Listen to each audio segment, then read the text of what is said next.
Hello, ladies and gentlemen. Welcome to another episode of Explode Your Expert Business Show. I'm here with the one and only Meg Osamwonyi. How you doing, Meg?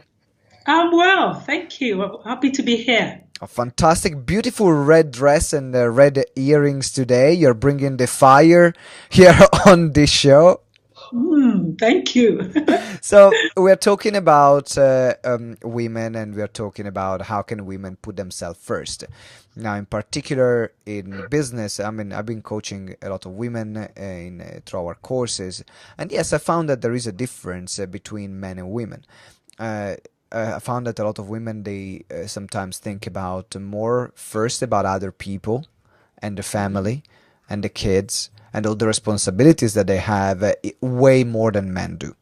I Yes. think it's just how we are different in this hmm scenario. And I know that big part of your work is focused on women to help them making sure that they can put themselves first. They can do what they Yes. want.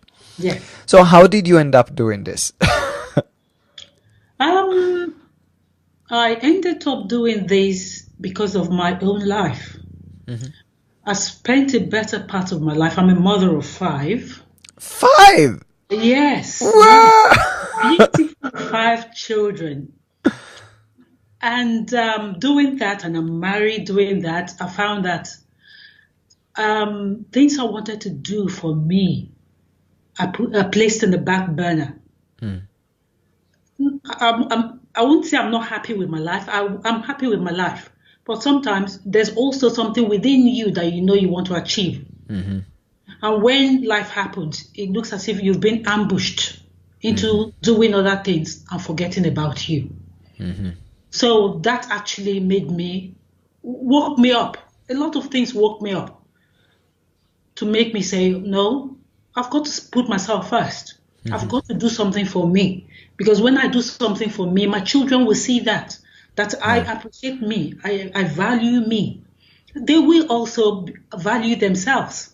Mhm, So that brought me into coaching in business and women professionals, that putting yourself first because you as a woman, you are your most valuable resource. yeah.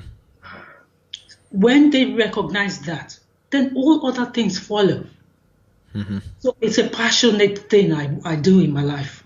Oh, at what point in your journey? Actually, what was your background before you were doing this? Oh, my background. I don't. Are you sure you have time for this? Yeah, very quickly. I don't need a full story. I just All need right, you. not the full story. My background, first of all, I was a lawyer first. Mhm, And from law, I didn't like it. I moved into technology, which I loved so much.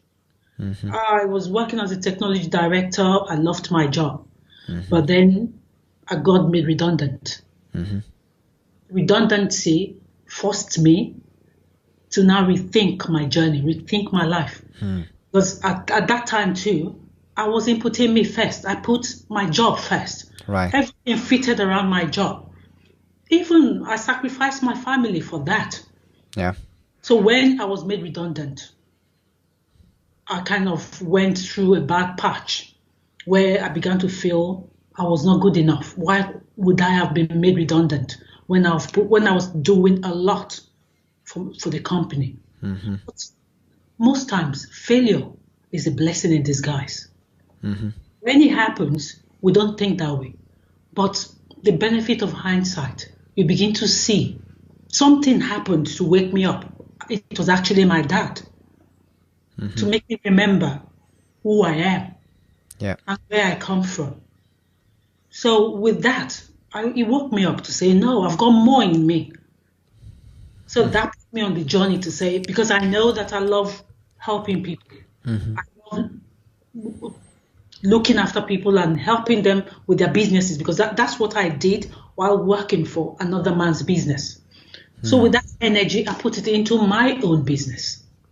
And how was the transition? Because you come from a place where, and a lot of women that are listening right now, they might come from a place where they are just used to put everything else first. And did it happen overnight for you to switch to say now I'm thinking about myself after the redundancy, or Was it a longer period of transition? How did you deal with the shift?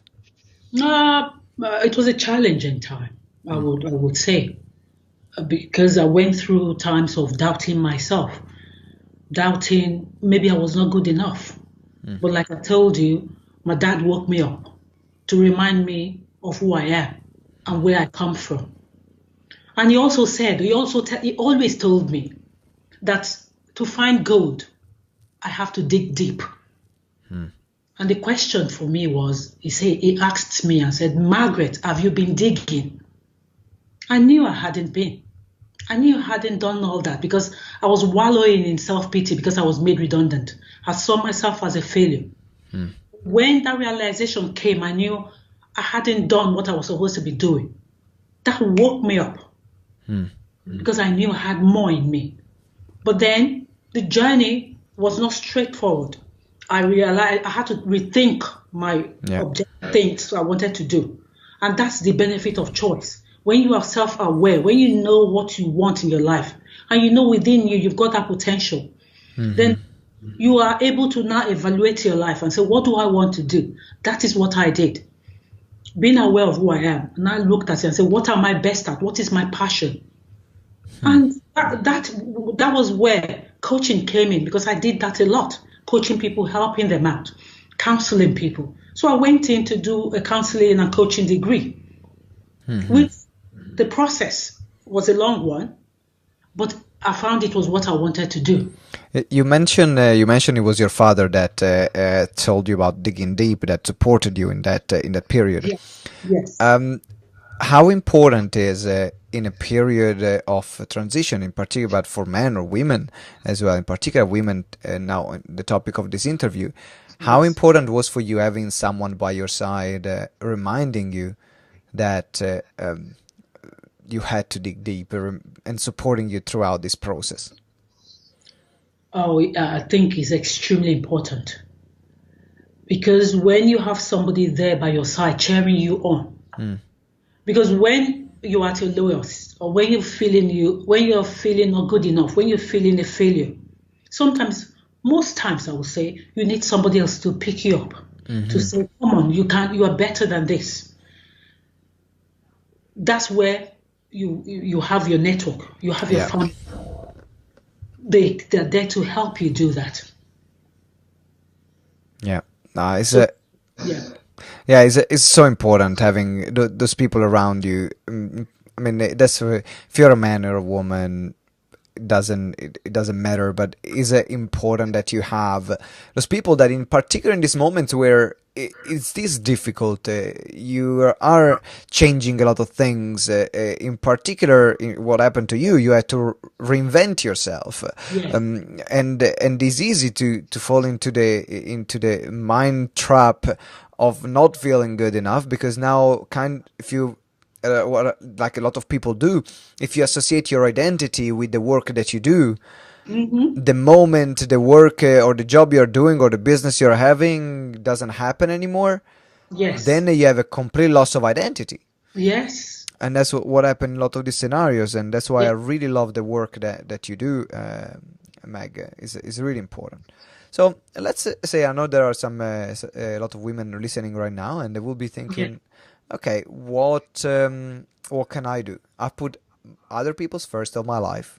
I put my family first. I put my job first. I put my friends first.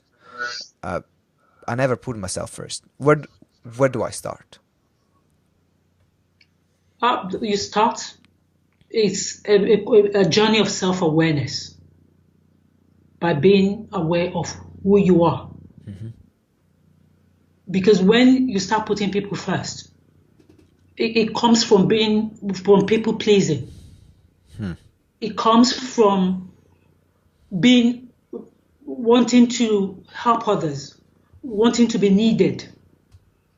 And we can never satisfy everyone.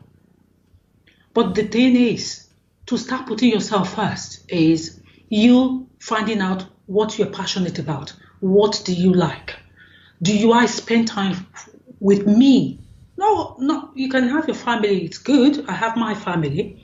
But then there will be time as well where you spend time with you. and enjoy being with you, to reevaluate, to ask yourself and say, what do I love doing for me? The moment you begin to do that and enjoy it, I have clients where, for example, they don't ever have a moment with themselves.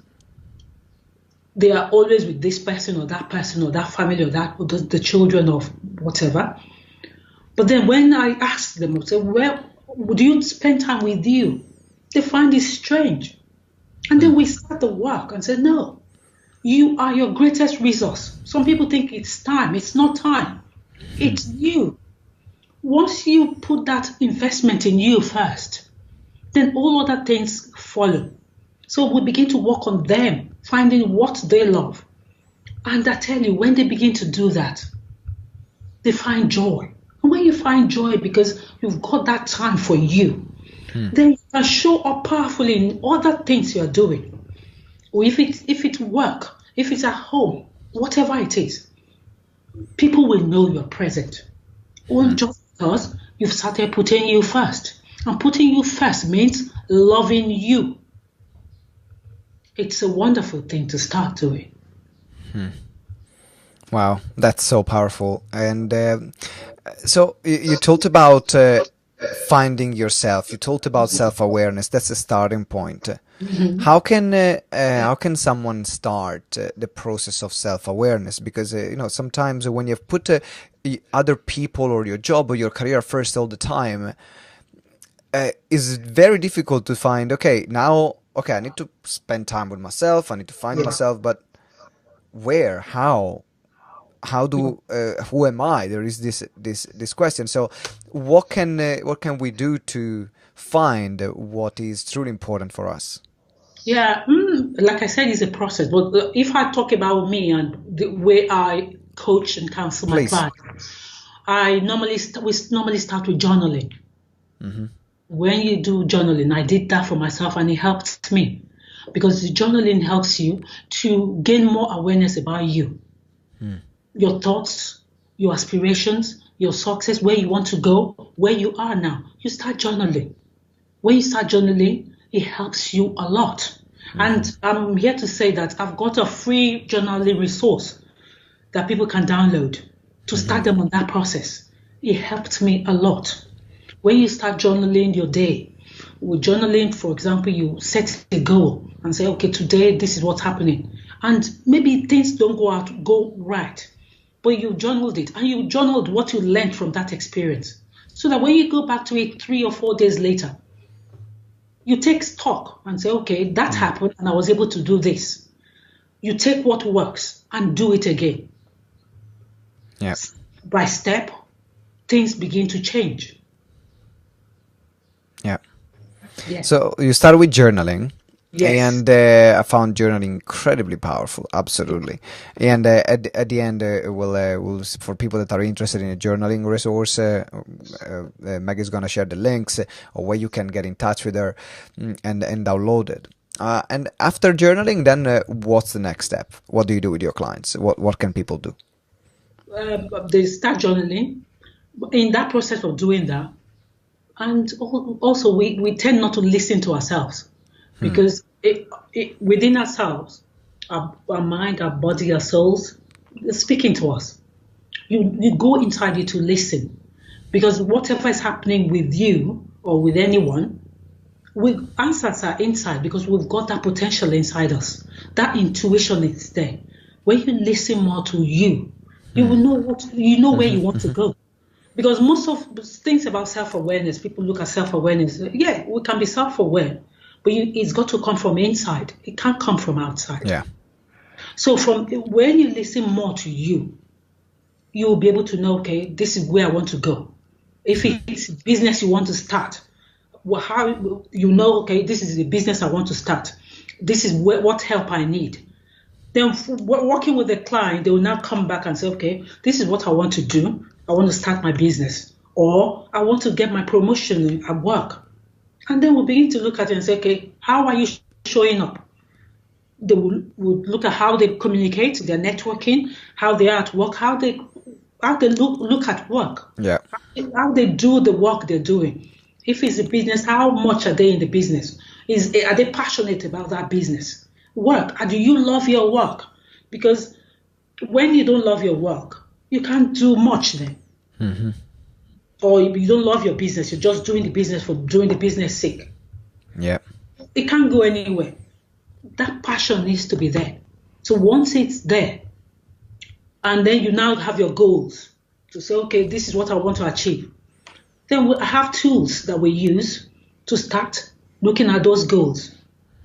And we start working on that goals. Every two weeks, we meet up and I evaluate where they are with their goals, Yeah. with the works I give them and all that. Yeah, in And fact, talking about accountability, this is one of the most difficult things. In particular, if you've been putting other people's first all your time, all your life, yes, and it becomes difficult to keep and stick once you even find out what you want to do. yes. There is the tendency of go back to the old pattern and keep putting other people's first. So how do you make sure, how can people make sure to actually prioritize themselves and make sure that they have time for themselves? Because maybe they, let's say now someone is listening here, they found what is they want to do. Maybe they want to start a coaching business, or they want to become a speaker, or they want to change career, or they want to launch a program that they are doing. There's so many things that we can do. Yes. How do I make sure, or maybe it just can be I need to spend more time for myself without doing any work because I'm working too hard. It doesn't matter which situation is this. What can they do to make sure that actually this time happens, which is not just an empty talk? Okay. First of all, if we're talking about if we're talking about time, because most people say, "Oh, I haven't got time. I'm too busy," which I think that's not so. It depends on how you are managing it.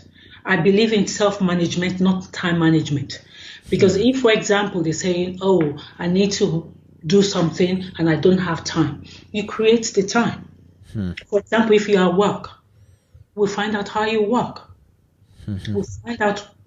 I actually help people to free up time so that they can begin to put themselves first. And freeing up time means looking at what they're doing. Are they working effectively? Are they using the tools at work effectively? Are they not? Sometimes you get so distracted, and at the end of the day, you don't achieve whatever you want to do. How are they managing that? So we look at that. That's they begin to free up time. Sometimes, for example, I have a client. He always complains, "Oh, I haven't got time. I'm so busy from one meeting to the other." And I said, "Okay, I understand that you've got lots of meetings. In between, what's going on?" She said, "Oh, I'm waiting for the next meeting." "Does your meeting start on time?" "Oh, sometimes it's late. Sometimes 15 minutes late." And I said, "Okay, what do you do with your 15 minutes?" "I wait for the meeting." So I said, "You see, you're not using your dead time. When you're waiting you've got 15 minutes. 15 minutes, you can achieve a lot. Use that 15 minutes to do something tangible." Oh, she says, "Oh, you think so?" And we implemented that. While waiting to go into another meeting, you've got 15 minutes. Schedule out something. Look at your goals. We mapped our goals and looked at it and said, "Okay, you can do that in 15 minutes. You pick something you can do in 15 minutes and do that within that time." Yeah. Before the meeting. And then at the end of the day, you find that you're gaining more time. You are being fruitful. You are being productive. When this is so powerful because we have we have all the same amount of 24 hours on the day. Yeah. Yeah. And I can fall into the trap because I love working in my business, and my wife asked me to do something. "Oh, can you please go and pick up this parcel to the post office?" I'm like, "Oh, I don't have time. I'm too busy." And then I have to catch myself. I'm like, she actually is great. She reminds me all the time. "You Yes. don't have time? Really? You don't? You don't?" Like, "Your time is running out right now." I'm like, "Yeah, okay, you're right. I'm going to pick up the parcel. Find time." So we always have the same amount of hours. We always have the same amount of time. It's Yes. about how do we spend, and Yes. a lot of time, as you suggested, is looking at what you're currently doing, Mm-hmm. and then seeing actually what is from all the things that I'm doing right now, what is not serving me, or Yes. what is not moving me forward in my goals, Yes. and then eliminate that. Suddenly, you maybe have created already 2 3 hours in a day. Yes. I stopped watching television when I was about 8 years ago, and Oh. I didn't watch Ah, any. I didn't watch any news. I didn't watch any television. I will watch Netflix when I want to watch something, but it's okay. I'm in control of what I You're in want to watch. control of, yes. Yes. Is not just spending time and zapping through channels like I was doing before, and then Mhm. suddenly 3 hours Okay. have Oh, gone. It's like, where's the time gone? that's true. So I think one of the biggest thing, in particular for business owners, is as Yes. well scheduling downtime. Is Mm. scheduling downtime. So how do we make sure we can put the right downtime, and how do you do that also in your life or your business? I'm scheduling the time. Yeah. You know, we have our goals. And most of the time, people say, oh, I didn't achieve my goal because they don't put things down. When you write things down Hmm. and work on your most, I call it MIT, your most important things. Yeah. You pick three things in the day. Don't pick it because you feel, oh, this is easier. It's got to be important. Hmm. Three, and say, this more today, I'm working on this. And you write it down and put a timer on it. When you achieve that, then other things can come. Right. Right. So you're speaking of something that is tangible, like something 2 3 things that you can do. And Yes. then if everyone is listening and they struggle to create downtime in their life, or to create relaxation time, then you can apply the same. One of the 3 things, it might be your downtime Yes. that is Yes. important for you. For example, I play basketball, and for me, my basketball training is in my calendar. I Mm-hmm. don't miss it. If there is something else that comes up, if a client wants a meeting, no, I cannot. I'm not available. If there is a Yeah. speaking engagement that want me for the day, no, I'm not available because Mm. the time is already scheduled. I'm busy Yeah. right now. Okay, so Meg, is that something else in terms of putting ourselves first that we haven't discussed or that we haven't talked about, but is important to share? Um, what is- hmm. No, I think we've shared most of the things. Hmm. But what I want to say is because people might say, oh, what's she talking about? Putting yourself first, putting yourself first. What about other people you have in your lives? Yeah, very good point. Yeah. Yeah, yes. People say that. But I'm not saying don't look after people in your life. Hmm. What I'm saying is when you look after you, for example, you find somebody, you're all on the floor and somebody wants to raise somebody up. Can you do that? No, because you're all on the floor. Yeah. Somebody needs to be standing to pick the other person up. Hmm.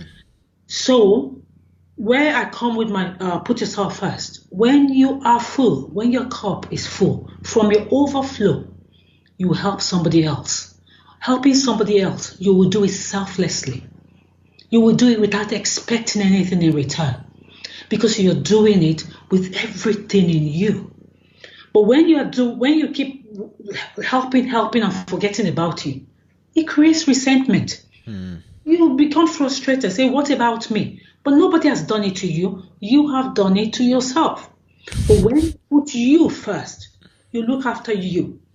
From what your overflow, you can then use it for somebody else. And you will do it joyfully without any remorse.